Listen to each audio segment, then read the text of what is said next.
Assalamualaikum warahmatullahi wabarakatuh.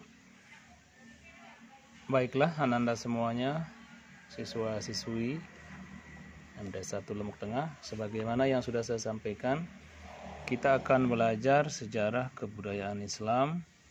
Untuk kali ini kita akan membahas bab 2 ya. Yang sudah saya kirimkan materinya, yaitu tentang kecemerlangan ilmuwan muslim dinasti Abbasiyah. Kita lihat peta konsepnya.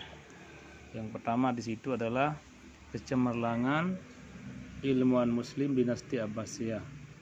Kemudian itu nanti akan dibagi menjadi dua sub pokok bahasan. Yang pertama adalah lebih dekat dengan ilmuwan dinasti Abbasiyah. Kemudian yang kedua lebih dekat dengan ulama dinasti Abbasiyah. Jadi ilmuwan dan ulama. Kemudian ulama ini juga akan dibagi menjadi 3 sub bahasan. Yang pertama adalah ulama penyusun kutubus sittah atau ulama penyusun 6 kitab hadis. Jadi kutubus sittah itu artinya 6 kitab. Yang maksudnya di situ adalah 6 kitab hadis, mulai dari Imam Bukhari sampai Ibnu Majah.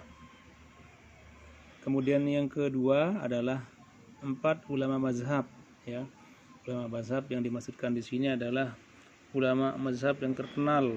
Yang pertama adalah mazhab Hanafi, kemudian mazhab Maliki, kemudian mazhab Syafi'i dan mazhab Hambali. Nah, kemudian yang ketiga adalah sub bahasan tentang ulama tafsir ya. Para ulama yang telah menyusun kitab-kitab tafsir nanti akan dibahas di sini. Baik, kita lanjut, kita lihat dulu di sini. Ya. Kecemerlangan ilmuwan dinasti Abbasiyah. Kita amati dulu pengamatan ya. Nah, coba dilihat di situ. Yaitu adalah gambar ya. Sketsa gambar dari Ibnu Sina ya. Ibnu Sina ini adalah salah seorang ilmuwan dinasti Abbasiyah ya, yang sangat terkenal karena beliau telah mampu menjadi seorang tokoh ilmuwan khususnya dalam bidang kedokteran ya. Yang di barat dia dikenal dengan nama Avicenna. Ya, kemudian di sini adalah ilustrasi para ilmuwan dan ulama dinasti Abbasiyah. Jadi mereka bermuzakarah itu ya. Mereka berdiskusi tentang ilmu. Kemudian di sini adalah gambar halaman sampul dari kutubus sittah itu ya. Kitab yang 6 itu, kitab hadis yang 6 kitab hadis yang mulai dari Sahih Al-Bukhari, Sahih Muslim, Sunan Abi Daud ya, Jama'ut Tirmizi, kemudian Sunan An-Nasa'i dan Sunan Ibnu Majah. Jadi itu 6 kitab hadis yang disusun pada zaman dinasti Abbasiyah. Kemudian ini adalah ilustrasi juga, ini ilustrasi gambar 4 ulama mazhab ya. Ini ilustrasi saja, walaupun para ulama ini hidup ya tidak bersamaan seperti ini ya. Mereka hidup berbeda-beda di tempat yang berbeda, tetapi ini adalah gambarannya, ilustrasinya.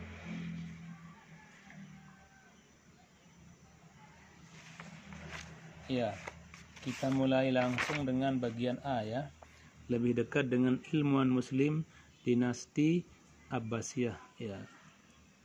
Ilmuwan yang pertama di sini adalah Ali ibnu Rabbani At-Tabari yang hidup pada tahun 838 sampai dengan 870 Masehi ya. Beliau dikenal sebagai penemu pertama ensiklopedia kedokteran ya. Ini adalah sketsa wajah dari Abu Al-Hasan Ali Ibnu Sahal Rabbani At-Tabari ya. Jadi nanti ini ilmuwan ini dibagi menjadi beberapa bagian. Yang pertama adalah bidang kedokteran ya. Yang pertama adalah Ali Ibnu Rabbani At-Tabari, kemudian Abu Ali Al-Husain bin Abdullah bin Sina yang dikenal dengan nama Ibnu Sina. Ya, kemudian yang ketiga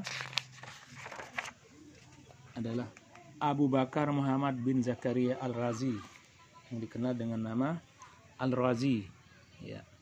Jadi 3 orang ilmuwan ini dikelompokkan oleh para sejarawan sebagai ilmuwan muslim pada bidang kedokteran, ya.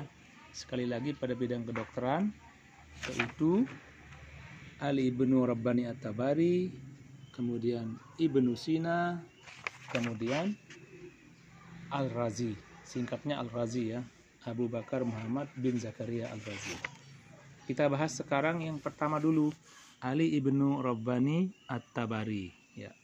Nama lengkap beliau adalah Abu Al-Hasan Ali bin Sahal Rabban At-Tabari, ya, berasal dari keluarga Yahudi Syria yang terkenal. Jadi beliau awalnya adalah seorang keluarga Yahudi Syria.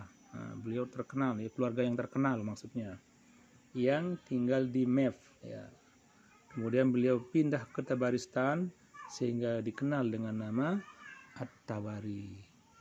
Jadi kalau orang-orang terdahulu biasanya di akhir nama mereka itu, ya, tempat mereka berdakwah itu disambungkan dengan namanya dia, dan itu menjadi namanya At-Tabari, ya. Jadi ada banyak anti At-Tabari, ada Jarir At-Tabari.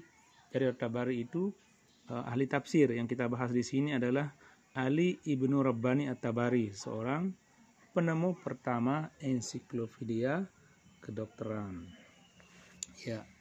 Setelah dia masuk Islam, ya, dia adalah orang yang sangat berjasa karena beliau telah berhasil menyusun sebuah kitab, ya, buku yang berjudul Firdaus Al-Hikmah, ya.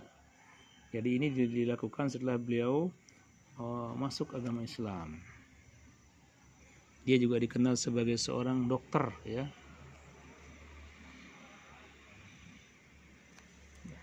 Kemudian kitab tersebut ditulis dalam bahasa Arab, ya, kemudian diterjemahkan ke dalam bahasa Syria, ya. Secara garis besar kitab tersebut itu dibagi ke dalam 7 bagian atau bab. Yang bab pertama itu berjudul Kuliah At-Tib. Ya, kuliah At-Tib itu ya kuliah tentang ilmu pengobatan. Jadi At-Tib itu artinya pengobatan. Kuliah itu ya maksudnya kajian secara umum, secara luas, yaitu kuliah yang memuat masalah doktrin ilmu kesehatan terkini, ya. Kemudian bab kedua itu menguraikan tentang bagian-bagian organ tubuh manusia. Kemudian bagian ketiga menguraikan tentang diet, ya, jadi cara mengatur bentuk tubuh lah, kurang lebihnya begitu, supaya tidak berlebihan, ya, supaya dia tetap ideal antara tinggi badan dan berat badan. Kemudian yang keempat itu berisi tentang seluruh penyakit yang biasa menimpa badan. Kemudian bab kelima menguraikan tentang rasa dan warna. Jadi rasa dan warna, ya, kedengarannya itu seni itu, ya, rasa. Tapi ini bukan rasa-rasa yang seperti yang kalian sering bicarakan di kata-kata romantis. Tapi rasa ini ya rasa yang ada di lidah, maksudnya yang ada di panca indera. Kemudian warna. Kemudian bab ke-6 itu menjelaskan tentang obat-obatan dan racun, ya. Sedangkan bab ke-7 itu membicarakan tentang astronomi, juga ringkasan pengobatan ala India. Luar biasa, ternyata pengobatan India itu sudah ada sejak dulu, ya. Jadi astronomi di situ. Astronomi itu ilmu perbintangan, ya. Itu maksudnya. Baik. Kemudian Ali Rabbani At-Tabari ini bukan hanya seorang dokter, tetapi juga ilmuwan yang menguasai berbagai ilmu, diantaranya ahli astronomi, filsafat, matematika, dan sastra. Ya, ia merupakan guru Zakaria Abu Bakar Ar-Razi. Jadi Ar-Razi itu adalah gurunya Ali ibnu Rabbani. Maksudnya Al-Razi itu berguru kepada Ali ibnu Rabbani, ya. Jadi Ar-Razi itu seorang ahli pengobatan muslim terkenal. Jadi dia itu juga berguru pada Ali Ibnu Rabbani ya. Jadi itu pembahasan kita tentang salah seorang tokoh ilmuwan bidang kedokteran pada masa dinasti Abbasiyah, yaitu Ali Ibnu Rabbani At-Tabari ya, yang dikenal sebagai penemu pertama ensiklopedia kedokteran ya. Kita cukupkan sampai di sini. Nanti kita lanjut kepada yang kedua ya, Ibnu Sina. Terima kasih. Wassalamualaikum warahmatullahi wabarakatuh.